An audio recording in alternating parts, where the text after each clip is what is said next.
Bienvenidos a este nuevo episodio de Innovando con AWS. Como ya habéis visto y como comentamos en el último episodio, pues hemos cambiado un poquito el acento. Rodrigo no va a estar más llevando a Gabriel List, ahora voy a ser yo. Simplemente encantado de saludaros en este primer episodio y me hace especial ilusión este episodio porque vamos a contar con la presencia de uno de nuestros clientes, con lo cual hoy está con nosotros Íñigo Echave, fundador y director técnico de Datic.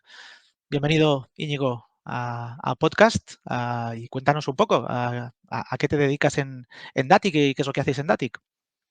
Hola, buenas tardes, Albert. Muchas gracias por la invitación a este podcast. Encantado de saludar a todos nuestros oyentes. Datic es una empresa tecnológica que la fundamos en 2009 para dar servicios innovadores al sector del transporte. No veíamos que era un sector que se estaba quedando en el pasado. No había empresas jóvenes que aportaran una frescura, todas las nuevas tecnologías que se venían desarrollando en aquella época, y a día de hoy seguimos con ese mismo cometido, ¿no? Tratamos de llevar la tecnología más puntera que se desarrolla en el mundo y que se aplica normalmente pues, en sectores de Internet o productos al comercio, y lo llevamos al sector del transporte, ¿no? A nivel de productos, entiendo que son productos tecnológicos. No sé, ¿nos puedes dar un poquito más de detalle de qué tipo para visualizarlos? Sí, mira, básicamente lo que nosotros tenemos es una plataforma web en la nube, evidentemente alojada en AWS, y ofrecemos servicios del tipo de mejora de la seguridad del conductor a través de la detección de distracciones o eventos que ponen en riesgo la conducción, ¿no? Medimos el estilo de la conducción, medimos el consumo de combustible, gestionamos servicios de transporte, por ejemplo, en una ciudad, calculamos puntualidades, incidencias operativas y transmitimos toda esta información, por ejemplo, a los teléfonos móviles de los pasajeros, ¿no? De los ciudadanos. Con lo cual, una empresa que habéis nacido ya pues explotando el dato, ¿no? Que casi todo el mundo está con temas de transformación digital, hablando de Big Data, de la importancia del dato. Entonces, entiendo que por eso el nombre también de la compañía, me imagino, habéis nacido ahí. Exactamente, exactamente. Datic, en esencia, significa proveniente del dato, ¿no? Es una derivación de una palabra vasca. Y entonces, sí, efectivamente, el dato es nuestro principal activo y explotando el dato y sacando todo el partido posible a la información que recibimos es de donde generamos los servicios. Me encanta compañías como la vuestra, porque en muchos clientes siempre, pues uno cuando habla esto de transformación digital, pues piensa en decir, ostras, cómo incluso podríamos decir, los sectores más tradicionales pueden beneficiarse de una explotación de datos. Yo creo que vosotros sois uno de los ejemplos que podré dar a partir de ahora. Bueno, pues efectivamente pueden dar cuenta de ello algunos proyectos interesantes que tenemos, que si te parece más adelante podemos hablar más en detalle y tal, pero pues sí, tenemos desde el servicio de monitorización de la seguridad de la conducción que estamos implantando en autobuses de Transport for London en Londres, por ejemplo, estos autobuses turísticos rojos, los típicos, hasta la gestión del servicio del transporte metropolitano del área de Lisboa, ¿no? Que es un proyecto enorme que acabamos de lanzar y que, bueno, dan pues dos muestras claras de cómo las ciudades y el transporte en general están evolucionando hacia pues, los nuevos paradigmas de tecnológicos como son el software as a service o el IoT o el reconocimiento de imágenes mediante cámaras inteligentes, etcétera, etcétera. Genial. Entiendo que, bueno, como compañía muy orientada a datos, sois una compañía marcadamente tecnológica, ¿no? Que se comenta una compañía nativa digital. Os puedo considerar como tal, me imagino. ¿Cómo fue un poquito vuestros inicios en cuanto a IT? ¿Os planteasteis ya desde el primer momento empezar en un entorno cloud o empezasteis por una aproximación más tradicional? ¿Cómo fue ese principio? Pues no, la verdad es que no. Nosotros cuando comenzamos a lanzar la empresa en 2009, partimos de un alojador de servicios local con el que teníamos mucha relación y, bueno, teníamos muy buena, incluso, pues amistad, ¿no? O sea, una relación personal y Y bueno, durante, yo diría, 3, 4 años estuvimos trabajando con un alojador de servicios local y veníamos haciendo las cosas de la manera tradicional, ¿no? Levantábamos máquinas, instalábamos los servicios que necesitábamos instalar y desplegábamos ahí todo en nuestro entorno, ¿no? Y luego les dábamos mantenimiento.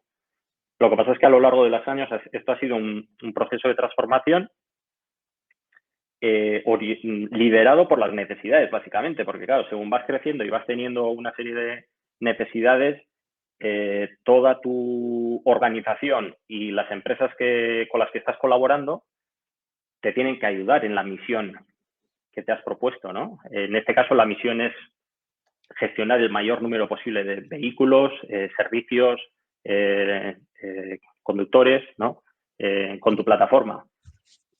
Claro, cuando vas creciendo y vas sintiendo unas necesidades muy concretas, te empiezas a cuestionar si las maneras en las que estás trabajando son válidas para continuar el grado de crecimiento que esperas tener, ¿no? Y entonces es cuando poco a poco empiezas a buscar, te buscas la vida, ¿no? Como buenamente puedas. Entonces, bueno, en ese buscar de la vida supongo que hay varias maneras de hacer. Nosotros empezamos a trabajar con AWS y, bueno, hasta hoy. Yendo un poquito más en profundidad a esas necesidades, ¿qué es lo que realmente os convenció de pasar a un modelo elástico como puede ser el cloud en lugar de un modelo más tradicional? Pues en nuestro caso yo diría que fue servicio a servicio. O sea, al principio el primer requerimiento que nos vino, la primera necesidad que no pudimos cubrir con, digamos, la manera en la que estábamos trabajando, que yo le llamo la manera tradicional, ¿no? Tu alojador de servicios que te da acceso a unas máquinas virtuales y tú te montas ahí lo que quieras. Fue todo el tema del almacenamiento de vídeos. Uno de los servicios que ofrecemos es la videovigilancia embarcada. Entonces tenemos un sistema que permite streamear o ver en vivo las cámaras que están instaladas en una unidad y también solicitar grabaciones en caso de que haya habido una denuncia, un incidente o cualquier tipo de situación no deseada, ¿no? Y quieras hacer una inspección de lo que ha ocurrido. Entonces, bueno, empezamos a trabajar con varios clientes en México, en este caso, y eran flotas realmente grandes. Cada uno de ellos podríamos decir que tenía entre 400 y 500 autobuses, ¿no? Cada autobús montando 4 cámaras, pues son, digamos, muchas cámaras en funcionamiento. Teníamos necesidad de almacenar mucha cantidad de vídeo. Entonces recuerdo que en su día estuvimos evaluando la posibilidad de instalar un servicio open source, Swift, lo que se llamaba, y claro, sudábamos tinta desplegando aquello, ¿no? O sea, nos costaba muchísimo. Y fue cuando nos dimos cuenta de que igual no merecía la pena, o sea, igual habíamos oído hablar ya de AWS, el servicio S3, ¿no? Y empezamos a experimentar un poco con S3 y dijimos, mira, todo lo que estamos haciendo en realidad no tiene ningún sentido, ¿no? Esto ya está montado, funciona bien, las empresas con las que hemos hablado que tienen experiencias con AWS nos han recomendado el servicio, oye, ¿por qué no lo probamos y empezamos con esto, ¿no? Y entonces fue como nuestra iniciación en el mundo AWS, ¿no? O sea, empezamos a usar S3 y la verdad es que la experiencia fue genial, ¿no? O sea, desde que lo montamos ya no hemos tenido que volver a preocuparnos del almacenamiento. O sea, eso ha estado ahí siempre, hemos ido pagando en base a lo que hemos ido almacenando, con lo cual todos contentos y no nos ha supuesto mayor mantenimiento. O sea, es un servicio que funciona genial. O sea, no hemos tenido ni una sola pega.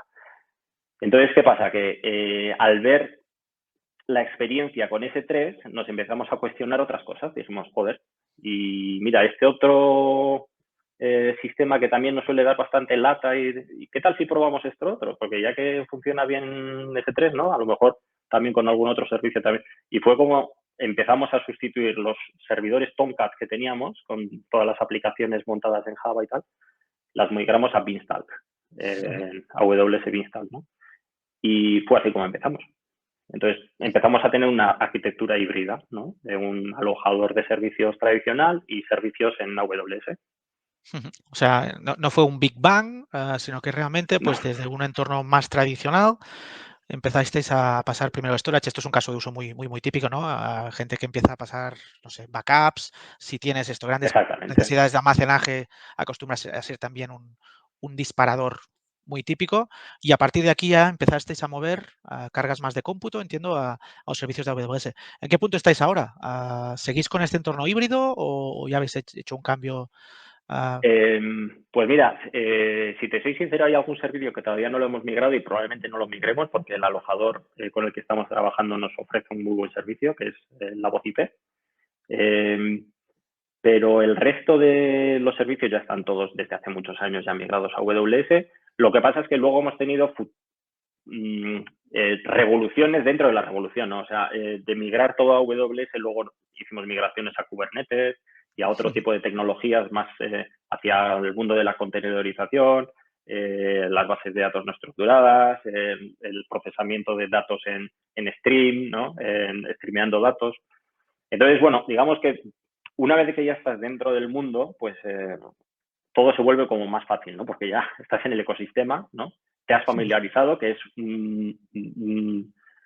pues una piedra que tienes que tratar de salvar cuanto antes, ¿no? O sea, que el equipo de desarrollo y todo el equipo de DevOps se familiarice con el ecosistema AWS, ¿no? Y una vez que ya te has familiarizado, casi es que cuesta incluso poner límites, porque hay alguno que dice, mira, que aquí hay un servicio muy guapo que hace esto, y vamos a probarlo tal, y ya es como una avalancha, ¿no? Aquello empieza a rodar, y es un no poder parar. Pero a día de hoy, sí, totalmente, o sea, está todo ya en AWS. Entiendo que muchas personas de compañías que nos puedan escuchar estarán quizás en estas fases iniciales que vosotros estabais hace unos años. ¿Qué barreras os encontrasteis para hacer este movimiento a cloud? Has comentado un poquito el por qué, pero ¿qué barreras os encontrasteis? A ver si así conseguimos que otras personas en vuestra misma situación no las tengan. Bueno, la barrera más importante es la primera, digamos, la de poner el primer servicio en AWS, ¿no? O sea, contar con AWS para algo en particular que necesites en la compañía, ¿no? Eso yo diría que es la mayor barrera porque ahí se juntan muchas cosas. Tienes un nuevo proveedor, tienes unas nuevas facturas que te entran, que digamos que al principio además las facturas se pagan con una tarjeta de crédito, ni siquiera es una transferencia, con lo cual, ¿y qué tarjeta ponemos? Y no, pon la tuya y tal. Pues hombre, administrativamente supone un pequeño problema, ¿no? Luego está el tema de la formación, por supuesto. La gente tiene que familiarizarse con AWS, con los servicios, con la manera de operar, con la manera de monitorizar. Todo lo legacy normalmente también supone un lastre, ¿no? O sea, si ya tenemos un sistema de monitorización, ¿cómo hacemos para que esto siga monitorizando los nuevos servicios? Pues hombre, a lo mejor necesitas ahí unas adaptaciones, unos desarrollos, ¿no? O sea, digamos que el primer paso siempre es el que más cuesta, ¿sí? A partir de ahí, hombre, pues cada nuevo servicio es una nueva formación, es un tratar de ver qué contras tiene, porque, hombre, cada servicio también tiene sus problemas, no nos engañemos, ¿no? Por ejemplo, un caso concreto, ¿no? Nosotros, he dicho antes, trabajamos con tecnologías IoT, o sea, el típico protocolo MQTT para comunicar dispositivos IoT con la nube y tal. Nosotros seguimos manteniendo nuestros brokers, no utilizamos el servicio de AWS porque pues, nos gusta más. Digamos que hicimos una prueba, le vimos más contras que ventajas y bueno, pues lo hemos mantenido. Entonces, nuestros brokers están montados en AWS, pero digamos que no usamos el servicio gestionado Os de mantenéis AWS, ¿no? vosotros. Lo mantenemos nosotros. Bueno, depende. Cada empresa Eso puede es. decidir una alternativa u otra, ¿no? Sí, de hecho, bueno, yo soy arquitecto de soluciones en AWS y es el pan de cada día, ¿no? Un poco lo que se ve cuando uno entra tiene a su alcance este abanico tan grande de servicios es que al final, pues las mismas herramientas están disponibles para una gran compañía nativa digital que para pues una compañía pequeñita que empieza a arrancar, ¿no? Y te das Exactamente. cuenta realmente cuando tienes conversaciones con compañías muy distintas, pues que lo que parece obvio que es el camino a seguir para alguna, para otra, pues es que es absolutamente absurdo. Entonces, Pueden serlo. ¿Sí? siempre hay que buscar los trade-offs, ¿no? Todo tiene su parte buena, su parte mala, y es como una conversación del día a día, decir, vamos al servicio gestionado, o quizás necesitamos más flexibilidad por lo que sea, o queremos olvidarnos completamente de la gestión. Sí, sí, eso es Exactamente. una de las complicaciones es elegir, yo creo, de la variedad que hay, ¿no? Sí, sí. Digamos que para aquellos que todavía no hayan utilizado AWS, digamos, una foto que a mí me ayudó bastante a comprender los servicios de AWS es que tienes como, dentro de todas las posibilidades que existen, principalmente dos grandes bloques de modos de hacer, ¿no? Tienes el modo trabajo con AWS, pero me lo monto por mi cuenta, ¿no? Que básicamente consiste en tener máquinas virtuales donde sigues instalando tú y gestionando tú la solución que quieras montar. O tienes el modo gestionado, ¿no? Que llamamos nosotros. O sea, contratas el servicio y el servicio ya está montado y está funcionando y solo tienes que utilizarlo, ¿no? Entonces, hay veces que a nosotros nos ha supuesto idas y venidas por el hecho de que dábamos por sentado que el servicio gestionado era la mejor opción y luego hemos tenido que volver atrás porque hemos dicho, tiene algunas pegas que no nos convencen, bueno, vamos a montarlo en AWS, pero desplegando nosotros los servicios, ¿no? Hemos tenido un par de esas. Y al revés también. Siempre hemos querido mantener cierta independencia por si en algún momento teníamos que cambiarnos de alojador, ¿no? Existen otras alternativas. Entonces, ¿quién nos dice que no queramos montar nuestra plataforma SaaS en otra alternativa diferente, ¿no? Entonces decíamos, bueno, usaremos servicios únicamente que podamos mantener cierta compatibilidad. Pero luego con el tiempo dices, mira, solamente el coste que nos representa mantener esa opción abierta y todos los quebraderos de cabeza que nos supone el mantener esa opción abierta, como digo, montando y dando mantenimiento a la plataforma, desde hace ya unos meses decidimos que no íbamos a ofrecer esa posibilidad como parte del servicio, ¿no? Sino que el cliente no puede decidir dónde se aloja nuestra plataforma. Nuestra plataforma está alojada en un sitio y tiene que contar con ello, ¿no? Entonces, lo que antes ofrecíamos como una posibilidad o una bondad de nuestro servicio, lo hemos retirado. Digamos que no supone demasiado esfuerzo el tirar por esa estrategia. Entonces, incluso te condiciona la estrategia que sigas como producto y como compañía, ¿no? Claro. Has comentado que quizás lo más complicado es empezar, ¿no? Entonces, hay muchas veces, pues, aparte de temas más burocráticos, como puede ser la tarjeta, temas técnicos, como puede ser, pues, montar una landing zone, ¿no? O sea, esa infraestructura inicial donde tienes monitorización, seguridad, gestión de cuentas, etcétera. El tema del conocimiento acostumbra a ser algo importante. En este sentido, ¿cómo hicisteis vosotros para empezar a obtener el conocimiento, para poder realmente desplegar en AWS, teniendo en cuenta que al final es un cambio de paradigma para la gente que viene del mundo más on-premises? Sí, bueno, a ver, nuestra experiencia, pues, hombre, pues con el tiempo y con el esfuerzo, como todos, supongo, ¿no? O sea, no hemos hecho nada especial. Lo que sí te diría es que es muy difícil que desde el principio lo hagas todo bien. Quiero decir, esto es un proceso de aprendizaje y es un proceso continuo de mejora. Lo que acabas de comentar, de tener una cuenta en la que solamente accedan los usuarios y desde ahí puedan hacer un cambio de rol para poder hacer otras cuentas dependientes de la organización, etcétera. Que eso se llama Control Tower, ¿no? Si no me equivoco, algo así, ¿no? Sí, bueno, como siempre hay distintas alternativas. Control Tower es Vale. una de ellas. Vale. Sí, Bueno, pero pues ese término nosotros lo sin llegamos a entrar conocer hace... sin entrar tampoco en mucho detalle, porque sé que parte de la audiencia que pero tenemos quiero no es decir técnica, que... pero ese gap de conocimiento que muchas compañías tienen al principio, ¿cómo implantasteis alguna estrategia o fuisteis un poquito por las bravas y a ver qué nos encontramos? No, al principio fuimos totalmente por las bravas. Lo que pasa es que luego ya entras en contacto con los arquitectos de AWS, con el soporte técnico, te encuentras con muchísima documentación, tutoriales, etcétera, y luego ya empiezas a calmarte un poco y decir, bueno, vamos a ver que esto requiere un poco de planificación y un poco de estrategia, ¿no? Esto que hemos hecho corriendo deprisa porque teníamos una necesidad y le teníamos que dar respuesta a esa necesidad, puede ser un cambio de estrategia, hagámoslo bien, ¿no? Hagámoslo bien, planificándolo, decidiendo cómo queremos desplegar esto, etcétera, etcétera. Entonces, digamos que ahí rebajas un poco la velocidad que llevas, ¿no? Te formas, te dejas asesorar, ¿no? Y estableces tu red de seguridad, ¿no?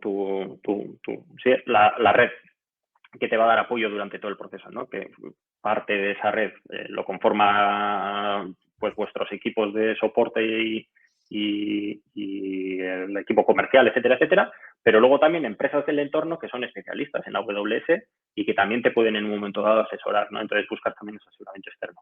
Entonces es una combinación un poco de todo, pero como decía, no todo lo haces bien desde el primer día.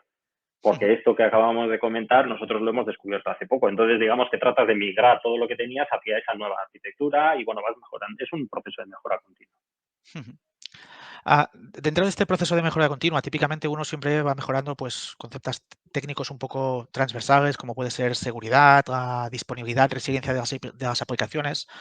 Desde estos puntos de vista, ¿habéis notado alguna diferencia respecto a entornos más tradicionales? Sí, claro. Digamos que la manera en la que está diseñada la plataforma y en la manera en la que aterrizas a los servicios, ya te hacen un acompañamiento para que ya desde el principio empieces con unas buenas prácticas, ¿no? Cosa que de otra manera sería muy complicado. O sea, después de muchas horas probablemente llegarías a una situación parecida, pero en la manera en la que los servicios AWS están montados, digamos que el baseline es bastante bueno ya. O sea, haciendo las cosas mal ya empiezas a tener algo decente, pero luego sobre esa base puedes construir algo mucho más seguro invirtiendo una fracción de las horas que hubieses invertido de la otra manera, ¿no? Este creo que es un concepto bastante importante, ¿no? El tema de la inversión en horas. Al final, esto deriva en menos coste de mantenimiento. Desde el punto de vista de total cost of ownership, teniendo en cuenta que aquí entran muchos factores, no solamente lo que sería el pago por uso de la propia infraestructura, sino también la agilidad que ganas, la facilidad de operar, etcétera. ¿Habéis notado realmente diferencias o los beneficios van más relacionados a temas técnicos o de escalabilidad? Hombre, es difícil decirlo, ¿eh? A ver, nosotros hacemos nuestros análisis de costes, llevamos un seguimiento, pero es muy difícil llegar a comparar la modalidad del alojador tradicional con todo, o sea, gestionado todo por uno mismo, etcétera, con esta nueva manera de hacer las cosas. Entre otras cosas porque te planteas montar arquitecturas que probablemente de la otra manera no te las hubieras planteado, ¿no? Entonces, claro, plantear algunas arquitecturas ya de por sí tiene mayor coste. Estás teniendo en cuenta más infraestructura, más capacidad, y luego el propio servicio AWS en comparación con otros servicios también tiene otro coste, evidentemente, porque hay muchísimo esfuerzo invertido ya por AWS en hacer que esos servicios sean estables, robustos, seguros, etcétera. Entonces es muy difícil la comparación porque probablemente de la otra manera no hubieses tenido a lo mejor un servicio tan seguro o tan estable o te hubieses permitido ciertas caídas de servicio. No, puede ser.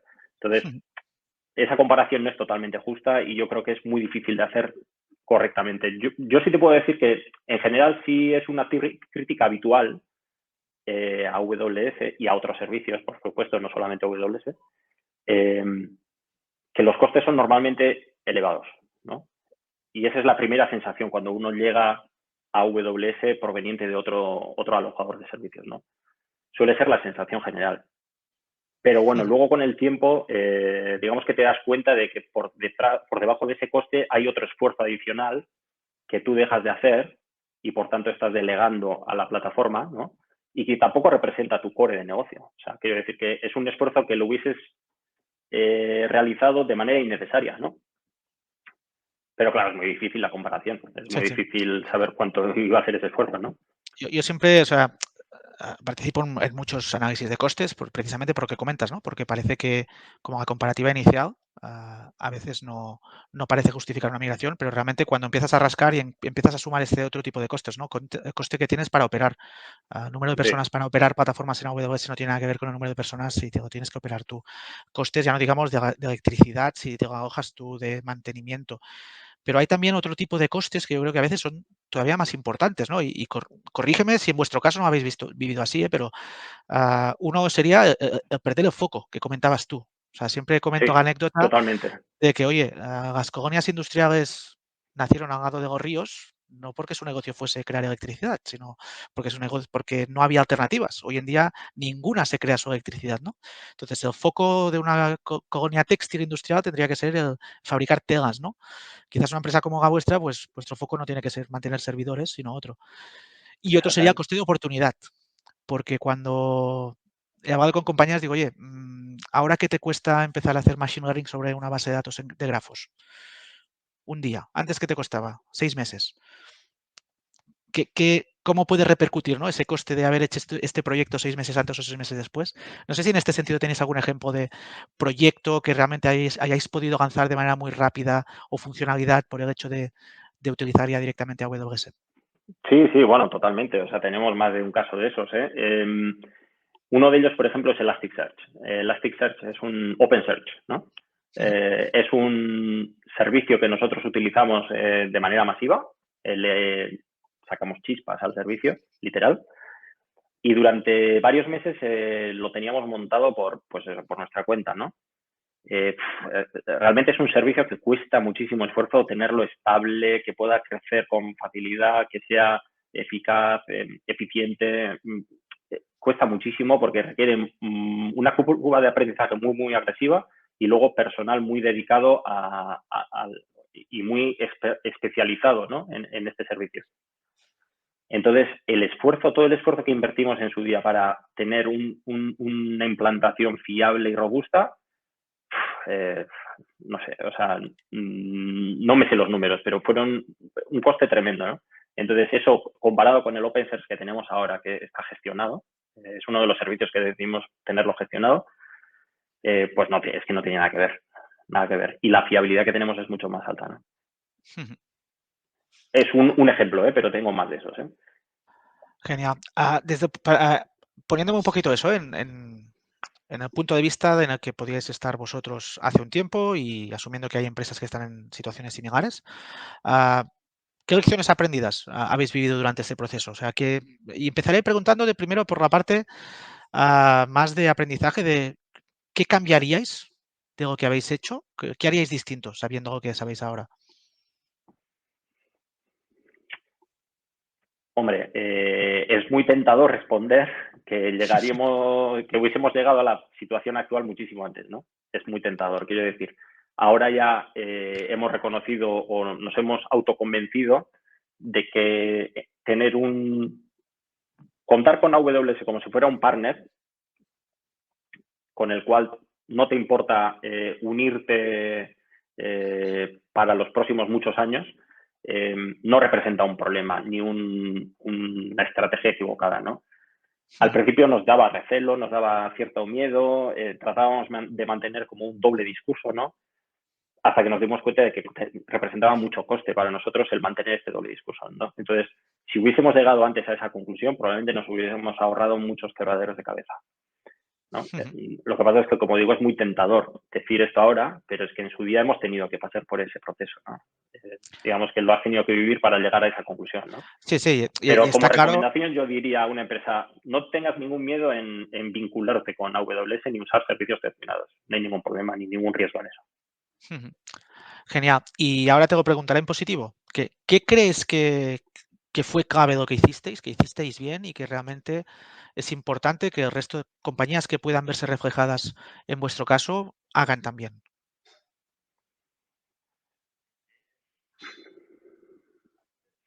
Bueno, a ver, nosotros tenemos como parte del producto de detección de fatiga del conductor, tenemos la capacidad de identificar conductores. No tanto nombres y apellidos, por supuesto, porque no sabemos quiénes son, pero sabemos que un conductor determinado es el mismo que ayer estaba conduciendo este otro autobús, ¿no? Y utilizamos un servicio de AWS para ello, como es el Recognition, ¿no? Y AWS Recognition nos permite poner un identificador numérico, un número, a una persona en base a una fotografía que tomamos de la cara, ¿no? Con la misma cámara que usamos para detectar la distracción y la fatiga del conductor, estamos tomando una fotografía que se usa para extraer un código numérico de este conductor, ¿no? Y que eso nos permite luego llevar una trazabilidad del grado de seguridad que tiene esa persona de manera anónima, porque para nosotros son números, ¿no? No tienen un nombre y un apellido. Digamos que el hecho de utilizar servicios determinados de AWS y ponerlos en valor en tu producto ha sido para nosotros un gran acierto, ¿no? Porque ha representado un esfuerzo de desarrollo relativamente bajo y a la contra nos ha aportado muchísimo valor a nivel de servicio, ¿no? A nivel de producto. Entonces, esa capacidad de ver y entender que algunos servicios concretos de AWS, por la manera y la calidad con la que están montados, te pueden beneficiar en tu producto y saber llevarlo eso a tu propio terreno, yo creo que es un acierto. O sea, resumiendo un poco, intentar no reinventar la rueda. Si hay un servicio que hace o que quieres hacer, simplemente implementalo dentro de tu stack de productos y al final. Y hacer que forme parte del valor que añades al cliente, ¿no? Genial. Pues ya terminando, y aquí asumiendo que dime solamente lo que nos puedas decir. ¿Qué planes tenéis de futuro? ¿Algún proyecto, alguna funcionalidad, alguna cosa que queréis explorar en AWS en el futuro que se pueda decir? ¿O corremos un tupido velo y lo dejamos aquí? Bueno, a ver, digamos que no cuento ningún secreto cuando digo que con todas las noticias que últimamente se están publicando sobre inteligencia artificial, digamos que la inteligencia artificial siempre ha estado en nuestro roadmap y en nuestra mente, pero digamos que ahora tenemos más argumentos para incluso poder vender servicios a clientes que estén basados en inteligencia artificial. Y tú mismo has comentado al principio de la sesión cómo montar un servicio de inteligencia o empezar a entrenar un modelo y tener todo el toolchain necesario para crear un modelo es bastante más sencillo con AWS, digámoslo, que montándolo por tu cuenta, ¿no? Entonces, digamos que para los próximos meses y próximos años, la inteligencia artificial yo creo que va a tener mucha más presencia en general en la agenda de las empresas y, por supuesto, también en la nuestra. Sin duda. Pues yo creo que encaja además muy bien porque hace poco hemos anunciado que empezamos a incorporar funcionalidades para trabajar con datos geoespaciales en nuestra plataforma de Machine Learning en AWS, que me imagino que vosotros os interesarán los datos geoespaciales. Entonces, Sí, oye, yo creo que totalmente. se pueden juntar el hambre con las ganas de comer. Muy bien, pues oye, la verdad es que estaría aquí unas cuantas horas más hablando contigo. Es súper interesante todo lo que nos has contado. Pero simplemente, antes de terminar, déjame que te haga una pregunta concreta que voy a hacer a todo el mundo en todos los capítulos a partir de ahora. Si te tuvieses que quedar con un único servicio de AWS, ¿cuál sería? Yo le tengo especial cariño a S3. A S3. Igual porque S3 fue el primer servicio que empezamos a utilizar, pero yo, junto con S2, evidentemente, que es la Ya me has dicho dos, ¿eh? Uno, ¿eh? Uno. S3, yo me quedo con S3. Me parece un servicio muy bien diseñado y muy bien orquestado. Genial. Pues Íñigo, encantado de tenerte hoy aquí. Te voy a Un dejar placer. simplemente un último bloque por si hay alguna cosa que te has quedado dentro, que te hubiese quedado decir, algo que no te haya preguntado. Este es tu momento y si no, nos despedimos ya hasta el siguiente episodio. No, bueno, yo creo que ha sido una conversación interesante.